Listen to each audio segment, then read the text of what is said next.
Hello to everybody watching this on YouTube. This is an excerpt from my new book, so I hope you like it. Revenge is a dish served cold. The sun shone on the vast open field as Danny moved swiftly towards the relative safety of the far field, to eat lunch out of view of any undesirables. Suddenly, without warning, the whistle of air from an unknown hand flew narrowly past his right ear. Danny was caught completely off guard, his bag crashing to the ground, his glasses knocked clean from the bridge of his nose. As he bent down to retrieve his spectacles from the long grass, he felt a clubbing blow to the back of his head.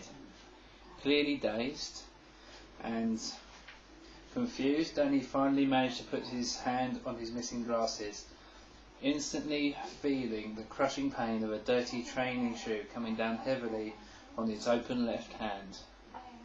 Danny had no choice but to let go of the remains of his mangled glasses. Looking over from the shadow cast over him, there standing over poor Danny was Aidan, his eyes bulging with an almost psychotic stare deep into Danny's soul. Flanking Aidan were none other than Danny's so-called former acquaintances, Alan and Devon. Within seconds, Danny had realised he was betrayed. He had confided in the both of them over his issues with Aidan. Now he would pay the ultimate sacrifice. Aidan thrust his hand across Danny's quivering throat, reducing his ability to breathe. Aidan's assault was relentless, screaming directly into Danny's ear, his eyes wide enough for Danny to pick up his own reflection. The assassin Aidan was incensed and out of control. "After all I told you, you just wouldn't listen." Aidan began circling the stricken Danny. He continued, "What are you going to do now, boy?" Releasing his prey, he threw him to the ground. Hunched over Danny, Aidan said, "I told you what I would do to you. Did you not think or care at my threats?"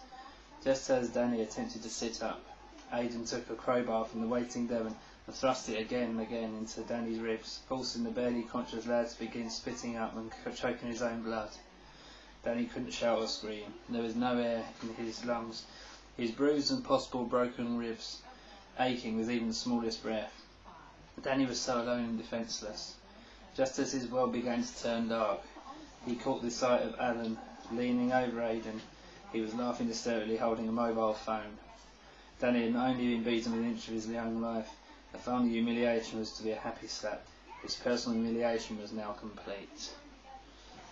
If you like that, you can see that on Amazon, and you can see that on createspace.com/3441945.